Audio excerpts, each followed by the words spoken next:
film? Yes, my name is James Zimbardi. I play Jack. I was co-writer on the film and producer and star in the film. My name is Niesha Guilbot, and I play Zoe. Great. So as one of the co-writers, can you tell us a little bit about the genesis of the idea? Yeah. So on our first movie that we made, myself, Woodrow, and Skylar, we wrote it, Awaken the Shadow Man, and Anthony was producing the movie. So after the movie came out, we started writing again, and we knew that we wanted Anthony to direct this movie. So basically, we brought Anthony on board to direct, and he kind of elevated the script. And so that's how we, got it together and kind of teamed up for the second time to do this. And did you bring him the idea, or did you bring him a mostly completed script? When did he get on board? We brought him an idea. The core of the story, when it comes to the Knicks and the Knicks character and the folklore, that was Anthony injecting that into our story. Oh, so your story wasn't the Knicks when it was originally pitched? It wasn't titled The Knicks, no. Oh, what was it? Huh? Did it have a title? What was it? No, that wasn't it. It was, geez, I don't remember. Sorry. That's okay. It was about a family. It was a family story with all the stuff that's still in there, but just the bringing the Knicks in was Anthony. The specific folklore element of it. Yep. But it was a horror film. Yes. It was just not mythological. Yes. Oh, interesting. And how did you get involved with the film? Well, first I did the process where I auditioned, and I felt like I really clicked with that character once I auditioned. Like, oh, I really would want this role. I auditioned for 2 characters, Zoe and Tessa, and then I got a call back for Zoe. So they brought me on Zoom, and it went really well. And then I found out while I was getting my hair cut that I got the part, and so I was super excited. Yeah, we knew instantly when we got her audition. We were like, "That's it, right there." Yeah. Super, professional. We got on the Zoom with her. It couldn't have been better. We knew instantly she rocked in the movie. What was it about her self-tape that totally worked for the character? She was so her character in the movie has gone through a lot, and no child should go through like what her character went through, and she brought an element of maturity and like somebody who has seen it all and done it all. She kind of had that to her, and that's why she was so good. Great. Super professional, super like, I can't explain it. She wasn't, it was more than being a kid. She was just like, she got it.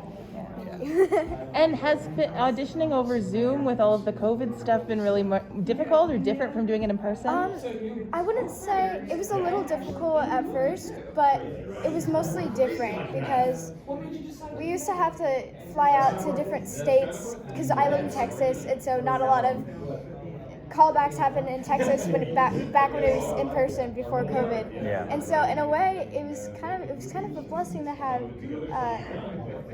have the online Zoom callbacks in a way because I was able to do it from the comfort of my home. Yeah. And then I didn't have to fly until I found out the news. And so it was really fun. On the writing side, what lessons did you and the team learn from Awaken the Shadow Man heading into this project? We wanted to make something not predictable. We didn't want you to watch this and be like, I know what's going to happen. We wanted to make something where you were going to be looking at each other while watching it saying, what is going on? We wanted that feeling of unpredictability. And I think we did that. Especially, as the movie goes on and on, the last, half of it, it's going to shock some people. Hopefully. So all of the writers appear in the film. Can you Yeah. tell us a little bit about developing characters with the idea of specifically playing them yourself?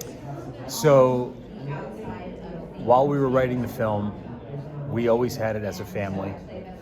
It was set as family. I was always set to play Jack, and Skylar was always set to be in the film, and we were like, we got to play brothers because we kind of look alike. So we wanted to do that again, and it was kind of fun for us. And Woodrow being in the film, we had him be like the comedic relief in one scene because there's really no comedy in the movie at all, but he's got kind of the line that gets a laugh. Thank you so much. So that's how we all got in the movie. And were you feeling like you wanted to play something that you really related to, or something so you could step totally outside of yourself? I definitely think people will relate to my character, especially if you've gone through stuff in your life and you're trying to hold it together, or trying to keep the appearance of holding it together. That's who this character is. He's gone through hell and back, and you can see that he's trying to keep the family normal, keep it together. And once you're introduced to Zoe, he doesn't want her to have that life, or he doesn't want her to kind of see what's going on. So it's a guy who has the weight of the world on his shoulders, and he's trying not to expose too much. So we were just told that you had a huge snowstorm during the filming, and you were also dealing with COVID protocols and all that kind of stuff. What was So that experience? unexpected. Yeah, what was that experience like for you? They had to rewrite the script within, what was it, like a week? Yeah, it was basically like a summer fall movie, and while we were up in Antioch, 15-hour day shooting, somebody's like, you guys need to turn the Weather Channel on. 15 inches of snow where we were headed. We had to leave immediately, beat the snow. Snow piled up to the windows in the middle of nowhere where we were in Northern California, so it made for a better movie with the snow. Yeah, but me and another girl, Angelina, we did get to pull Anthony on a sled in the snow, and we did get to build an igloo with James' help. Yeah. So it was really fun. It made There it were fun. some elements, Yeah, it felt like ice cream. well, it felt like we were kids too, in the sense of like it was a snow day, and you stay home on a snow day. Because I'm from back east, so I'm used to that. We had a big snowball fight. Yeah, So- it and I- made for some bonding on set. Yeah, for sure.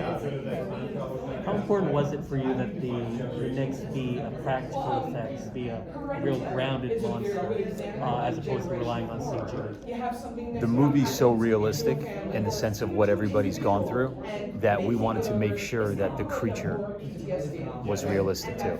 We didn't want it to be. The creature is what's kind of manifesting in all of us of what we're going through. So we wanted that to be real.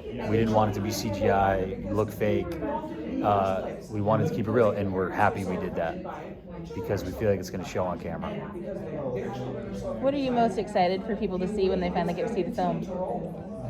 I'm really excited for them to see how incredible the movie came together, and I hope they're really thrilled, but most of all, it's a very thrilling movie to watch, but most of all, I feel like when they walk away from the movie, it's going to stick with them. Yeah? It's going to stick in their heads, and they're going to think about it. Yeah. If they can not laugh, if they could be scared and have some emotion at the end, I think we did our job. Yeah. Now, are you allowed to see the movie technically? Or are you in the movie but too young to get into the movie theater? I'm allowed to see the movie because I feel like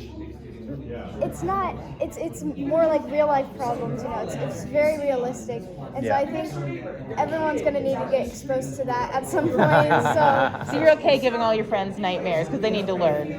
Yeah. Pretty much, Yeah. Yep. yeah, that's what I would put it. Yeah. She'll see it. She'll see it on the big screen, hopefully. Yeah. That's So really exciting. exciting. Yeah. That's great. Okay, do you have anything else? Okay, cool. Thank Thanks you so guys. much, Appreciate guys. it. Thank you.